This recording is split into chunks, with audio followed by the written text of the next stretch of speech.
আসসালামু আলাইকুম বন্ধুরা, আমি ফয়সাল আহমেদ। আপনারা দেখছেন আমার চ্যানেল কারাটে বয় ফয়সাল। চলে আসলাম একটি নতুন ভিডিও নিয়ে। এই ভিডিওতে আমি যে ভাইয়ের প্রশ্ন উত্তর দেব তার নাম হচ্ছে মোহাম্মদ আবরার ভাই, দেয়ান আবরার ভাই। খুব সুন্দর একটা প্রশ্ন করেছেন, আপনাকে অসংখ্য ধন্যবাদ এরকম একটা ইনফরমেটিভ প্রশ্ন করার জন্য। আমাদের আবরার ভাইয়ের প্রশ্ন হচ্ছে স্থিতলীয় কারাতে সম্পর্কে, স্থিতলীয় কারাতে কতটা কার্যকরী আর স্থিতলীয় কারাতে সম্পর্কে উনি জানতে চেয়েছেন। তো সর্বপ্রথম আমি স্থিতলীয় কারাতের বিষয়টা তুলে ধরবো আপনাদের সামনে। স্থিতলীয় কারাতের জন্ম হয় জাপানে 1934 সালে অফিসিয়ালি, আর নর্মালি এটা জন্ম হয়েছিল 1931 সালে জাপানে। এটাকে অফিসিয়ালি আপনার ডিক্লেয়ার করা হয় 1934 সালে। আর স্থিতলীয় কারাতে যিনি জনক তার নাম হচ্ছে কেনুয়া মাবুনি, অথবা মাবুনি কেনুয়া বলে অনেকে তাকে। তো ইনি হচ্ছে আমাদের সর্বপ্রথম স্থিতলীয় কারাতের জনক। উনি স্থিতলীয় কারাতে জন্ম দেন। স্থিতলীয় কারাতে হচ্ছে আমাদের জাতীয় পর্যায়ে উল্লেখিত এবং স্বীকৃতিপ্রাপ্ত 4টি স্টাইলের মধ্যে একটি। গোজোরিও, পদকায়, সোতোকান এন্ড স্থিতলীয়। স্থিতলীয় কারাতেকে বলা যেতে পারে যে আপনার সবচেয়ে আধুনিক যে মার্শাল আর্টস সবচেয়ে আধুনিক যে কারাতে স্টাইল আছে সেটা হচ্ছে স্থিতলীয় কারাতে স্টাইল। স্থিতলীয় কারাতে স্টাইলটা সর্বশেষ আবিষ্কার হয়ে থাকে। আর স্থিতলীয় কারাতে কেন তৈরি হয়েছিল এবার আমি আপনাদেরকে বলি। স্থিতলীয় কারাতেটা তৈরি হয়েছিল স্পিডের জন্য।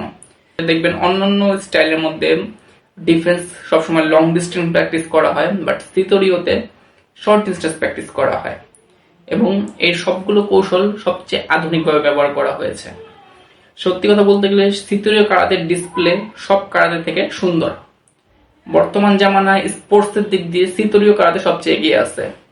স্থিতলীয় কারাতে যারা করে তাদের স্পোর্টস রেজাল্ট খুবই ভালো হয়, যেহেতু শর্ট ডিস্টেন্স প্র্যাকটিস হয় তো তাদের স্পিডটা খুব বেশি হয়ে থাকে। তারা লং ডিস্টেন্সের তুলনায় শর্ট ডিস্টেন্সের প্র্যাকটিসে যারা করেন তাদের স্পিডটা লং ডিস্টেন্স প্র্যাকটিসকারীদের থেকে অনেক বেশি হয়ে থাকে। আর এটা যেহেতু সর্বশেষ আবিষ্কার ছিল কারাতেতে, তো এটা বলা যেতে পারে এটা সবচেয়ে আধুনিক স্টাইল। এটাই হচ্ছে স্থিতলীয়র মূল। আর প্রসঙ্গ শুরুতে আসে যে স্থিতলীয় কতটা কার্যকরী। প্রথমত স্থিতলীয়টা আপনার স্পোর্টসের দিক দিয়ে সর্বোচ্চ কার্যকরী বলা যেতে পারে। যারা স্পোর্টস করেন অর্থাৎ কুমিতে কাতাতে যারা ফাইটিং করেন বা কাতা প্রদর্শনী করেন তাদের জন্য স্থিতলীয় কারাতে সবচেয়ে বেস্ট। কারণ স্থিতলীয় কারাতের যে কাতাগুলো আছে সবচেয়ে সুন্দর হয় এবং তাদের ফাইটিং স্ট্যান্সটাও সবচেয়ে বেস্ট হয়ে থাকে। কিন্তু যদি প্রসঙ্গ আসে স্ট্রিট ফাইটিং এর জন্য, এটা নির্ভর করবে আপনার প্র্যাকটিসের উপরে। আমি সবসময় যেটা বলি, স্টাইল ম্যাটার করে না, ম্যাটার করে ফাইটার। যে ফাইটার যত ভালো প্র্যাকটিস করবে তার রেজাল্ট সবচেয়ে ভালো, তার চেয়ে ভালো হবে। তো এখন আপনি স্থিতলীয় কেন, যে স্টাইলে প্র্যাকটিস করেন আর আপনি নিয়মিত প্র্যাকটিস না করেন তাহলে সেটার রেজাল্ট কিন্তু খুব একটা ভালো হবে না।